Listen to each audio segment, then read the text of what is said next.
Oi, senhoras, senhores, boa tarde. Eu sou a professora Tayane Maria, permanecerei com vocês para a disciplina de Geografia e hoje nós vamos estudar o capítulo 1, o capitalismo e o cenário geopolítico contemporâneo. Esse conteúdo vocês vão utilizar para resolver as atividades 1 e 2, tá? Então, essa aula ela vale aqui para os dias 10 a 15 de maio.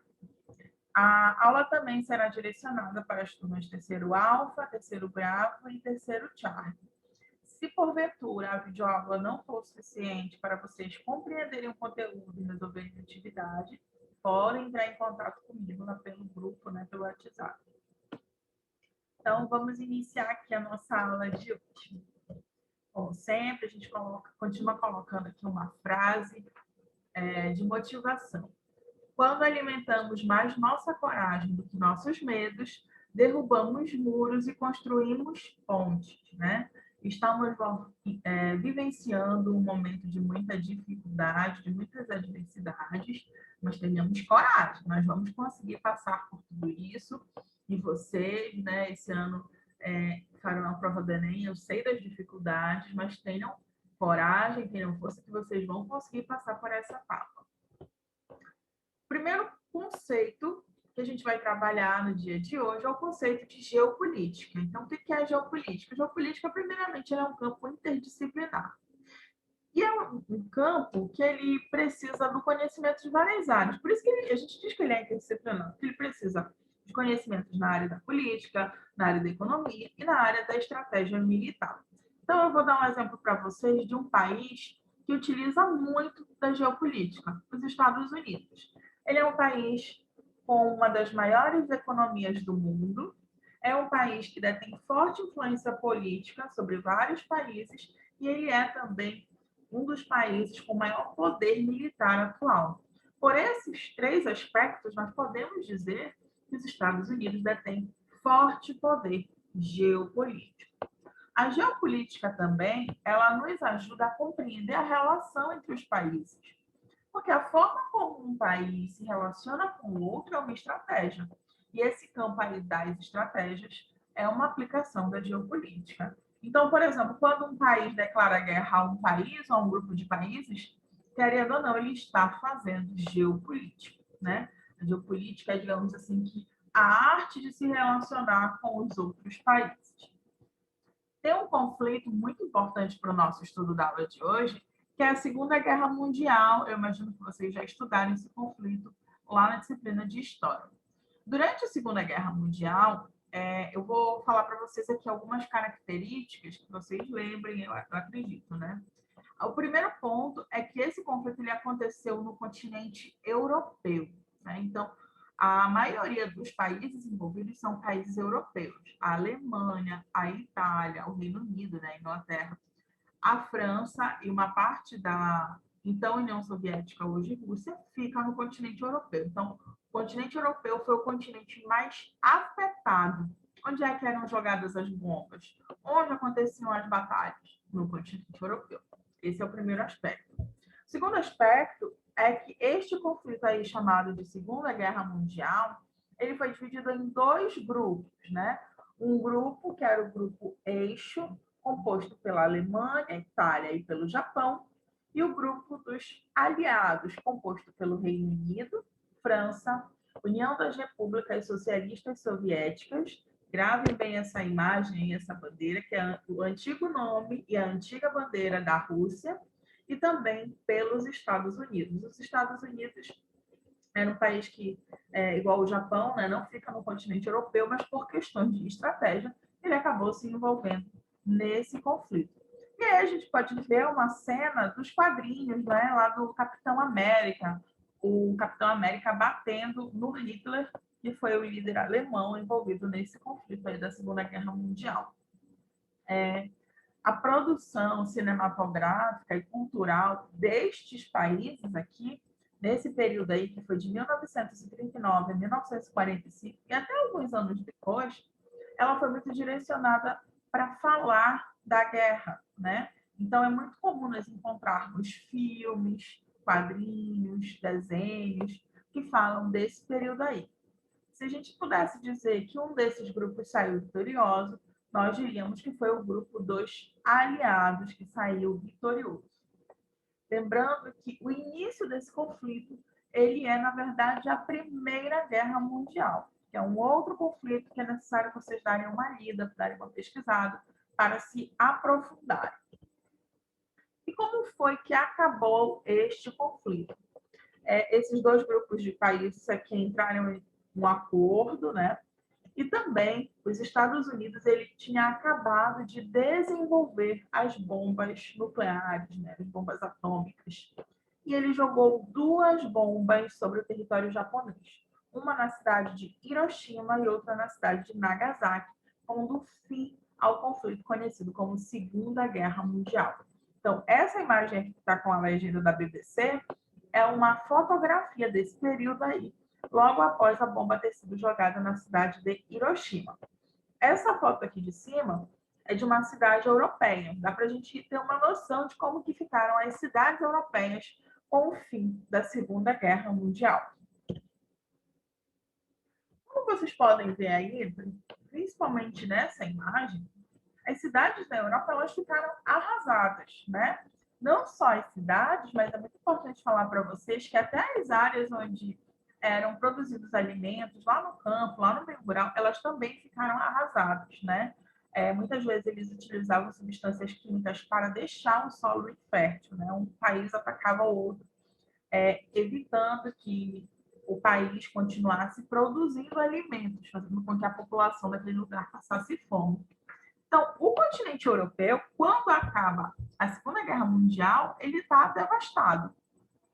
Milhares de mortos, poucas áreas propícias para a agricultura, visto que muitas áreas foram destruídas, muitas pessoas passando necessidade, passando fome. Inclusive, durante esse período aí da Segunda Guerra Mundial, muitos europeus migraram para outros lugares, né? Alguns vieram para o Brasil, muitos foram para os Estados Unidos, justamente fugindo dessa situação de caos. E há dois países que participaram da Guerra Fria e que não ficam no continente europeu e que não estavam tão destruídos assim, né? Os Estados Unidos e a União Soviética.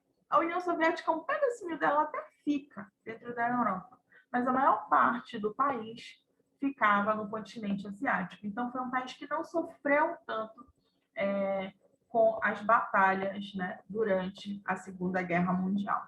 E o que acontece? Observem o seguinte, durante a Segunda Guerra Mundial, a União Soviética e os Estados Unidos, eles eram aliados, eles eram do grupo dos aliados, eles também eram aliados. Só que quando acaba a Segunda Guerra, começa uma rivalidade entre essas duas nações. O principal motivo era que os Estados Unidos ele tinha um modelo socioeconômico diferente do modelo socioeconômico da União Soviética. Eles queriam coisas diferentes. E tanto os Estados Unidos quanto a União Soviética, eles queriam ajudar os países europeus que estavam destruídos, arrasados com a Segunda Guerra Mundial. Só que cada um queria ajudar usando a sua estratégia. Por conta disso, eles acabaram entrando em conflito e o mundo se dividiu. É por isso que a gente diz que o período que vai do fim da Segunda Guerra Mundial até o início da década de 90 é denominado de mundo bipolar, porque durante esse período havia apenas duas nações com grande poder geopolítico, sendo elas Estados Unidos e União Soviética. Ou você é influenciado pelos Estados Unidos, ou você é influenciado pela União Soviética, né? E aí os Estados Unidos ele acabou tendo uma forte influência em vários países do continente americano, inclusive o Brasil, e em metade da Europa.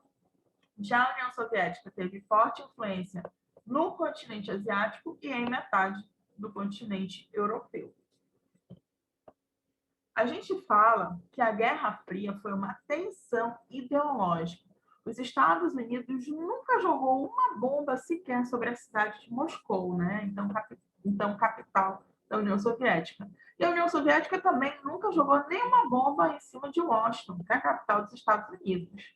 Esses países, eles nunca se atacaram diretamente, né?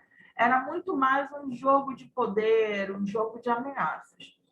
A gente vai conseguir analisar essa situação aí desse conflito na nossa próxima aula, no nosso próximo vídeo, tá? O que eu quero que vocês tenham atenção hoje? É o que diferencia o modelo dos Estados Unidos do modelo soviético. O modelo dos Estados Unidos era o capitalismo.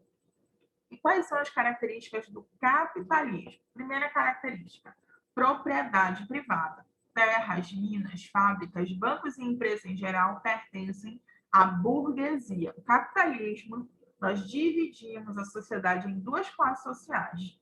A burguesia, que são os donos dos meios de produção, e o proletariado, que são os trabalhadores. O proletariado trabalha para a burguesia e, em troca, o proletariado recebe um valor chamado de salário. O objetivo da economia são os lucros da burguesia e a economia é baseada no mercado. Tem uma regra do mercado capitalista que fala o seguinte: lei da oferta e procura. Se aquele produto é muito procurado, naturalmente o preço dele sobe. Agora, se ninguém quer comprar aquele produto, o preço dele desce. A gente pode observar isso de diversas formas no nosso dia a dia. Material escolar geralmente é mais caro no período próximo à volta às aulas. Bolo, chocolate e outros doces geralmente são mais caros no período próximo à Páscoa. Então, o capitalismo, quanto maior é a procura, quanto mais pessoas querem comprar um determinado objeto, mais caro ele é. Quanto menos pessoas querem comprar, mais barato ele é. E o principal objetivo do modo de produção capitalista é gerar lucro. Se uma empresa, no modo de produção capitalista, não gera lucro, essa empresa ela é fechada, porque ela não tem como se manter. O modo de produção socialista, pensado pelo Marx e pelo Engels, ele tem uma organização diferente. Não há propriedade privada, a propriedade ela é coletiva. O povo trabalhador passa a ser dono de tudo. Então, todos são donos dos meios de produção. O proletariado trabalha para a sociedade. O objetivo da economia é o bem-estar, não é o lucro. Aquela empresa pode não estar dando lucro, mas ela é importante para a sociedade, então ela continua funcionando. E a economia é planificada pela sociedade. No socialismo não existe a lei da oferta e procura. Os preços eles ficam congelados, então é o mesmo preço independente do período do ano. E aí é muito importante dizer para vocês o seguinte: esse modelo socialista que eu estou apresentando aqui nessa tabela, baseado nas ideias do Karl Marx, não é exatamente o modelo socialista implantado pela União Soviética. Por quê?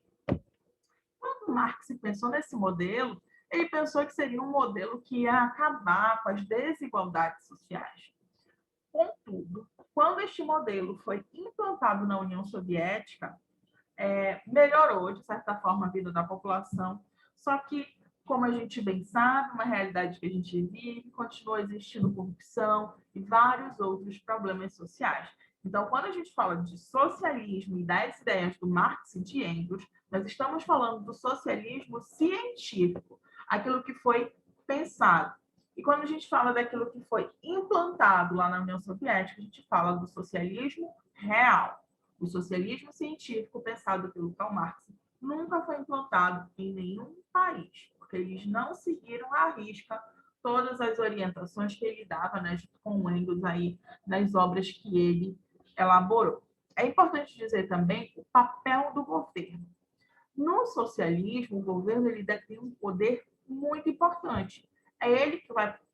o governo e a população são donos de todas as empresas. Então, é o governo o responsável em pagar o salário de toda a população. Então, tudo parte do governo. No capitalismo, a gente fala do Estado mínimo. Mais recentemente, o conceito que a gente usa é o neoliberalismo. O Estado, ele até participa um pouco da economia, né? O governo até participa da economia, mas ele interfere o mínimo possível, deixando com que o capitalismo se autorregule. Bem, gente, essa foi a nossa aula de hoje. Se tiverem alguma dúvida, é só me chamar lá no WhatsApp, que eu estou pronta para responder vocês e ajudar vocês na hora de resolver a atividade. Tchau, tchau e até a nossa próxima aula.